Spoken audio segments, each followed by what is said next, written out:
In this review of the week's news, a call's made for tougher rules around dog attacks, ECAM plans to lighten the traffic load on the northern motorway, and students practice their earthquake safety drill. This is CTV News Week in Review. I'm Jared McCulloch. A Christchurch family's pet is lucky to be alive after it was attacked by 3 dogs in Ferrymead this week. Emma J. McLennan has more. Richard Simpson was away on holiday when he got the call that his family dog Zola had been savagely attacked. His dog sitter's family was walking the greyhound in the estuary in Ferrymead when 3 Staffordshire Bull Terriers raced across and attacked. Then 3 Staffordshire Bull Terriers have come across from the other car park and attacked Zola quite savagely. They've jumped on her back, torn her back wide open. She's come round to our dog sitter to get protection, and as she's come back towards her, she said it kind of realised that if I came right towards you, the dogs would attack you as well, and then the kids that were right behind her. So she pulled away and they got Zola on her back. She's now got 3 staffies on her back, just mauling. The dogs ripped a large wound in Zola's back and left bite marks all over her body. She managed to struggle out of their grasp before bolting off. The staffies chased her for about 1 kilometre, but she got away, disappearing into the industrial area and hiding until the dog sitter found her. While Zola survived the ordeal, it has taken a massive amount of staples and $1,300 in vet bills so far to bring her back to health. Vet Dr Griff Lash said she is lucky to be alive as the doctors were very close to puncturing a lung. The big question for Simpson is, will the owners be caught? These are 3 possibly lovely dogs in the wrong hands. We've identified staffies because we have to find the owners. The owners are responsible for the attack, they're responsible for the vet bill, they're responsible for almost killing our dog. They're also responsible for the way that they treated our dog sitter, the language, and also the threat. There was a threat for serious injury issued to our dog sitter. That's with the police. So these people need to be found. Unfortunately, this is one of many unresolved dog attacks in Christchurch. A New Brighton resident posted to a community Facebook page recently, saying that her dog was attacked by 2 vicious, uncontrollable pit bull types around North New Brighton Beach. She took photos of the dog owners as they left the scene, hoping to identify them. The post has sparked a heated debate on dog control, with more than 60 comments already. Some argue that it's simply the breed of dog, while others blame the owners and authorities for not doing something to control them. In another case earlier this year, a black Labrador was attacked at South New Brighton Beach by 2 dogs. The owners could not control the dogs, leaving Cass the black lab with deep gashes across her back. The owners were never found. While it can be tricky to track owners, there are ways you can break up dogfights in the first place. The moment you sense that your dogs or the dogs are in a condition where they're going over threshold, take your leash and pull it through the handle so you've got a noose. Once you've got a noose, you can throw it over a dog, any dog, doesn't matter which one. And in a multi-dog situation, taking any dog out of the melee will help temper the outcome. A City Council spokesperson said they could not comment on particular cases until the owners had been caught. Punishments range from a simple fee of $75 to $100 to destroying the dog, imprisoning owners and fining them up to $20,000. If you have any information on dog attacks, call the City Council on 941 8999. Emma J. McLennan, CTV News. A local expert says it's only the tip of the iceberg and there's no way of knowing how many synthetic drugs are hitting our shores. Chelsea Daniels reports.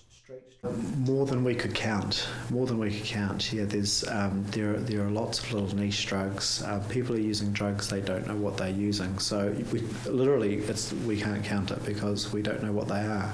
People often don't know what it is that they're taking. Police are warning against the use of a new synthetic drug, which has seen 5 people in Christchurch Hospital. 1 person still remains in the hospital's intensive care unit. The N-bomb is the drug that's been in the media lately, but in fact we've got a whole range of drugs that keep coming to attention one after the other. We've had a bit of a cluster of hospital admissions around that. There's going to be an ongoing trickle of adverse reactions to that drug and other drugs, and sometimes one drug will have a bunch of people have something go wrong all at once, and we focus attention on it. The issue isn't just that one drug now, though. There's definitely a wider context. Although users may think these drugs are safer, Addison says this is not the case.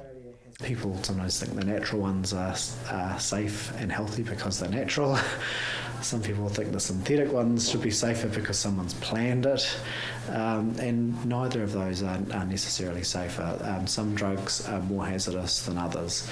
The term we use, hard drugs, tends to be defined as drugs that are the most illegal, and it tends to be defined as the drugs that are most hazardous. And the drugs that are most hazardous should overlap quite well with the drugs that are most illegal, but they don't always. Police and the Canterbury District Health Board advise users and the public to avoid any drug that is sold as N-bomb or an LSD type drug. If you see anything suspicious in your community, contact the police straight away. Chelsea Daniels, CTV News.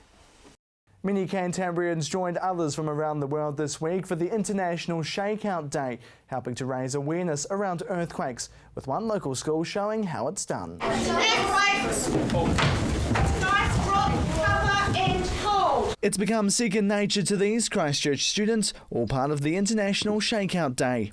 Make sure you're holding on. The earthquake, the shaking will stop shortly. You're all safe. Waitakere Primary School joined nearly 111,000 Canterburyans rehearsing their earthquake drill, taking place at 9:15 this morning. Since we had the major earthquakes, it obviously brought to the fore how important that children knew exactly what to do, so it comes natural to them. So if there is another earthquake, they will know immediately what to do and their response will be different. We have to do drop, cover, hold, and then after that our teacher will tell us we have to go outside and we have to sit in the corner, have to read the roll and the kids have to be quiet. Not only have the students been practicing their safety drill, they've been exposed to a 3-day virtual program, providing other measures to get them prepared. Emergency plans, emergency kits, what does it mean to be prepared for an earthquake when we don't know when it's going to happen. The program involves nearly 190 classrooms around the country, talking how to prepare at home and school. Shakeout was hoping to attract 1.5 million Kiwis to drop, cover and hold. Since the last time we did Shakeout in 2012, there's been a lot more take-up this time. Yes, more people are interested and are aware. Certainly in Christchurch, we didn't have quite so many previous times because it was just after our earthquakes, so it was still a bit raw for a lot of people. They say the awareness has helped since the Canterbury quakes. It was terrifying for them because it was new. And as for today's drill, I was quite nervous that I was going to do something wrong or it was just nervous. I think this Shakeout event is fantastic and I think everyone should be prepared and know what to do. Because if there's a real earthquake you might not know what to do. Jared McCulloch, CTV News. Still to come, new bus routes will roll ahead for the Waimakariri district.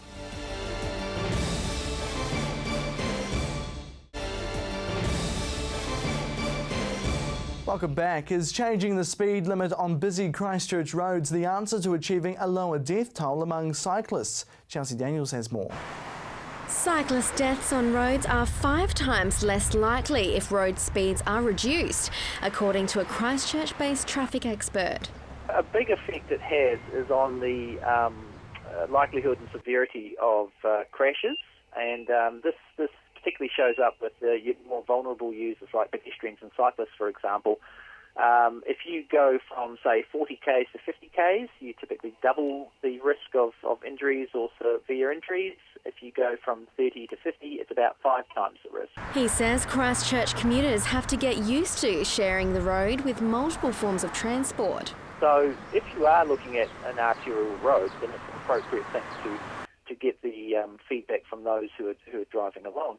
But a lot of these other areas, effectively drivers are guests in those places, and they have to understand that. It's a bit like driving your driveway. You don't zoom down your driveway because you know there's people about. He wants to target suburban shopping streets, suburban residential areas and around schools. There's a lot of other parts of the network that are more about places in their own right. They're where people live, they're where people shop and work. And they're not really for people trying to shoot through and get a shortcut. So those places, we should be making sure it's safe for people to use them, the places in that area, not for the cars to get through from A to B as quickly as possible. Corey likens cyclist advocates to Muslim terrorists, saying the stigma needs to stop.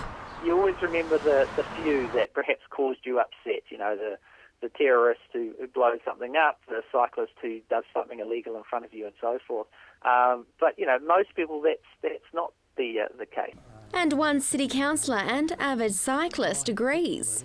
If we look at particular places where in fact there's a history of traffic crashes, and people know that there are some set areas where in fact it's very important to take particular care, and therefore there's good reason to bring in a 30-kilometre limit. New Zealand saw 10 cyclist deaths on roads last year alone, with 158 serious injuries, the highest in 5 years. 65% of these were of no fault of the cyclist. I think it's really important to get it right, and I think it is realistic though in that the evidence is that having cars and trucks going slower means that there are fewer accidents and fewer people being injured and fewer deaths on our roads. And Clearwater is confident the council will take this speed change proposal seriously. We've known for quite a long time that, you know, that saying, speed kills, and also that the faster people drive, and we drive, the more likely, one, you'd have an accident, and two, that there's to be injury or serious injury. So we've known that, but I think having a refresh on what the recent research is will really focus our minds as a council, and I think it should focus our minds as a community. The issue is to be discussed at council this Thursday. Chelsea Daniels, CTV News. It's a major headache for commuters, so ECAN has plans to decongest the northern motorway. But will the proposal for more bus routes be the answer? Chelsea Daniels explains. The Waimakariri Mayor welcomes more bus services amid discussions of adding 12 additional daily trips through the region.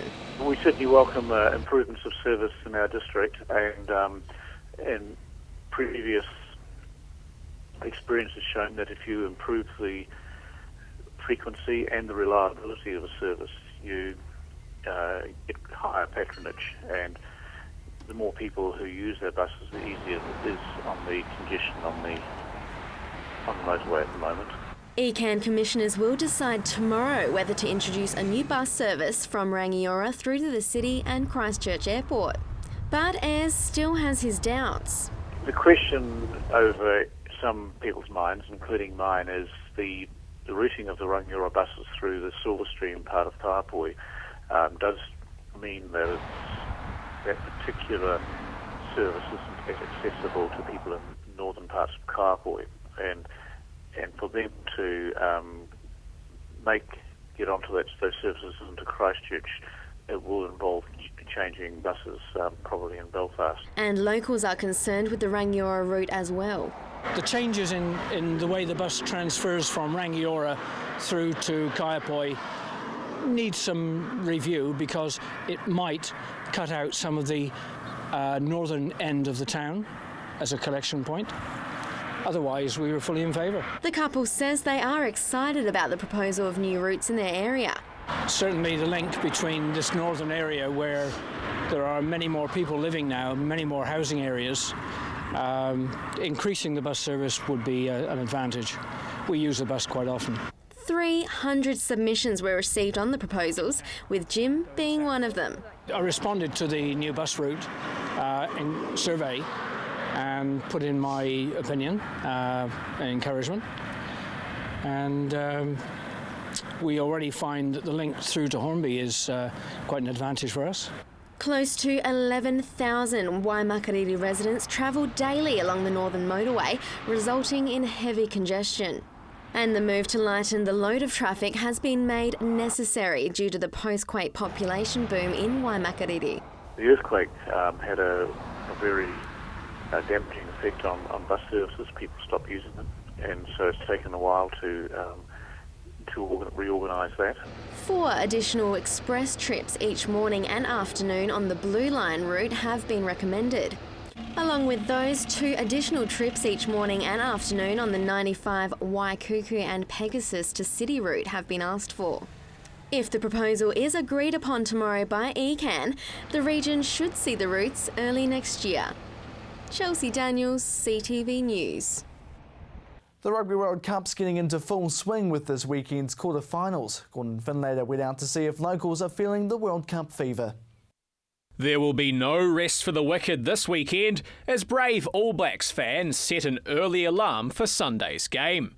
Christchurch bars showing the match are expecting a big turnout. The last couple of weeks, especially the Saturday, Sunday morning games, we've had 40 to 50 people in. We're expecting probably to double that this week, especially in the big quarter final. And from here on in, we're expecting all Black games to be chock-a-block. And it's the same story just down the road at another local. Quite large, especially for like the French, the New Zealand games, the key nation games.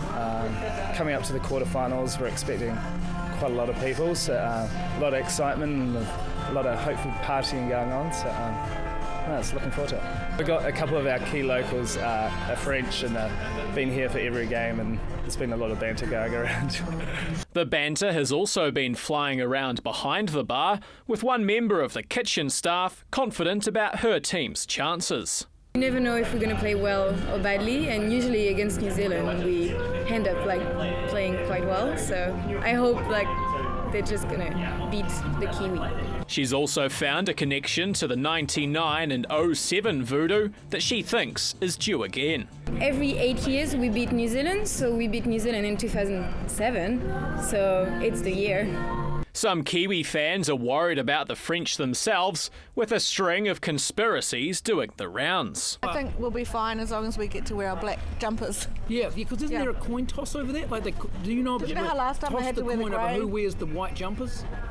And I don't want to be wearing that. It was grey last time, and that grey should never be repeated. Yeah. Those grey jumpers. Not good. It did look like pyjamas. Did, yeah. There's no staunchness in a grey mail. It's not. It's what you wear when you're doing. You go to the warehouse and buy grey mail tracks that can give up on life. So it's not New Zealand manhood. No, it didn't. It wasn't good. Instantly. Steve Hansen saying that he's got a whole pile of tactics I've been keeping in check, that they're about to roll out into the quarterfinal. Now we're into the knockout stage. But the reality is, does he really? Or is he just trying to explain the fact that form's been a little bit off through the pool games? So with the French, maybe that's the same. We don't know what have they got coming at us. We'll have to wait and see. It might seem odd, but these fans even think the match could be decided by Dan Carter's reaction at anthem time. The more worried he looks, the better he kicks. The better he kicks, yeah. So as long as he's looking really worried during the anthem, we're going to be okay. The boys looking to see how worried Dan is. And when he looked unworried in one of those games, he kicked terribly. Terrible. He looked happy. That's not good, eh? Meanwhile, others are more than confident that the ABs will smash the French and bury the memories of 2007. It's got to be the All Blacks. It's going to be Milner Scudder to score a double. And what do you reckon? One of the Smiths will pick up one. Carter will get the early penalty. Yeah. We'll pick it up by 13 plus. Put your money on it. There's sure to be a range of emotions felt by all leading up to Sunday before the masses rally together to cheer on the men in black. Don't worry if you can't get the game at home, with somewhere near you sure to be putting on the game. Oh, we could come down here, couldn't we? Yeah, we'll probably be here. We'll be here. It's Wednesday and we're here. It's Sunday we'll be here. Gordon Finlater, CTV News. Still to come, the Wizard of New Zealand heads to the Chathams.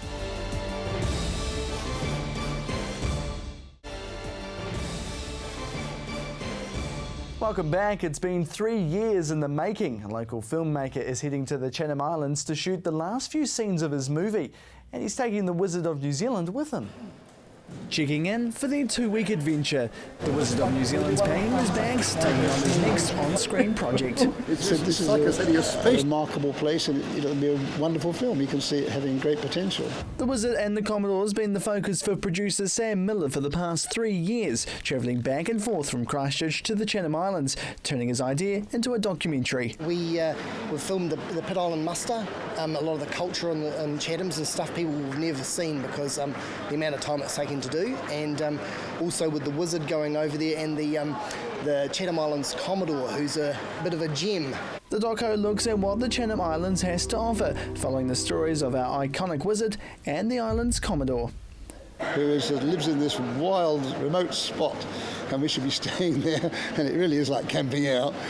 An old shed somewhere, something on the floor, no power. It's got an interesting place. But it's been a long time coming for the film. We were working on another project with a UK company, which never came to fruition, and so but I found that the Chathams was so interesting that doing a documentary over there is just really fun, you know. But there's also another special addition to the film. A message in a bottle, it's always got a sort of magical thing because you don't know where it's going to go.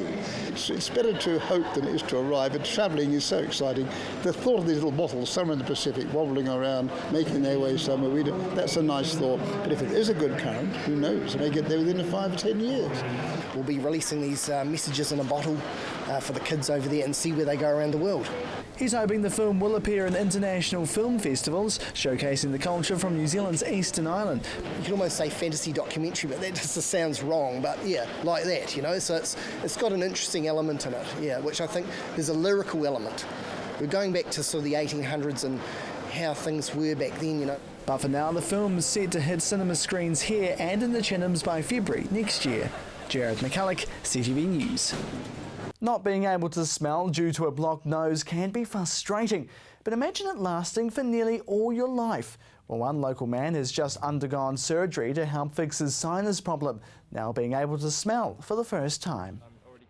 It's something many people take for granted. I smell the air, which is really, I know that sounds really strange, but it's kind of like it's just something I've never experienced before, and it's really cool to be able to not use my mouth to breathe, so it's just different, yeah. This 18-year-old has been suffering from a serious sinus problem, being an issue for him for over a decade and a half. When I was young, I used to have quite bad hay fever and get quite bad headaches and things like that, and we couldn't really ever diagnose the problem until I got a bit bigger, and then I got to school and I couldn't smell properly. When he hit high school, he received minor surgery back in 2011. It kind of broadens the airways and gives the sinuses more of a chance. But now, after a 1-hour operation last month and 2 weeks recovery, he's been discovering a range of different smells for the first time. I've never known any difference, so it's difficult, but it's not difficult at the same time. It makes it a lot easier to sleep. I can have a lot more restful sleep, and also a lot less headaches and hay fever and those kind of symptoms, which is really, really good. So we thought we'd put his new nose job to the test. What could you smell just as we walk in? First one's probably coffee. And kind of a marshmallowy smell. My favourite smell at the moment is probably caramel. Just like a really, really sweet smell. It's just definitely didn't expect it when I compared it to the taste. Maybe a more surprising one for me was sugar. Obviously it tastes very sweet, but it's got little or no smell, which I found really interesting. What can you smell now? Just a lot of pizza and those really nice toppings that you always want on your pizza. You're making me really hungry now. Yeah, I'm hungry as well. And then there's those unpleasant smells. I live in Redcliffe, so I drive past the estuary every day, and I always used to have my window down just driving. I don't do that anymore. But for now, he's got some work to do. It's kind of like, I've missed out, you know. So it's cool. I'm just trying to make up all the ground. Fraser still needs to go in and receive checkups for the next 6 months, but who knows? What's next for you now? I don't know. I've got no idea. Just carry on with life? Just quit my job and find some sort of sniffing job. Jared McCulloch, CTV News. And that is CTV News Week in Review. I'm Jared McCulloch. Have a great weekend.